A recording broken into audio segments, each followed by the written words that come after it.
I'm Howard Bascom from Kansas City. When you are estimating a growth rate on a company I'm at, of a very predictable company, I imagine you apply a big margin of safety to it. What kind of rate do you generally apply? I mean, high single digits? In the margin of safety, or what kind of growth rate would you, on a predictable company, might you we are willing to buy stab at? companies that aren't going to grow at all. Okay.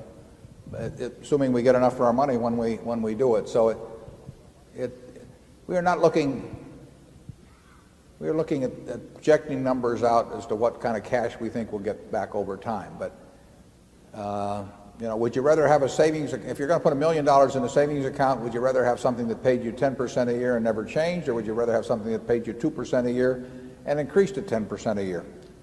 Well, you can work out the math to answer those questions, but you can certainly have a situation where there's absolutely no growth in the business, and it's a much better investment than some company that's going to grow at very substantial rates, particularly if they're going to need capital in order to grow. There's a huge difference in the business that grows and requires a lot of capital to do so, and the business that grows and doesn't require capital. And I would say that generally financial analysts do not give adequate weight to the difference in those. In fact, it's amazing how little attention is paid to that. Believe me, if you're investing, you should pay a lot of attention to it. Charlie? I agree with that, but it's fairly simple, but it's not so simple. It can all be explained in one sentence.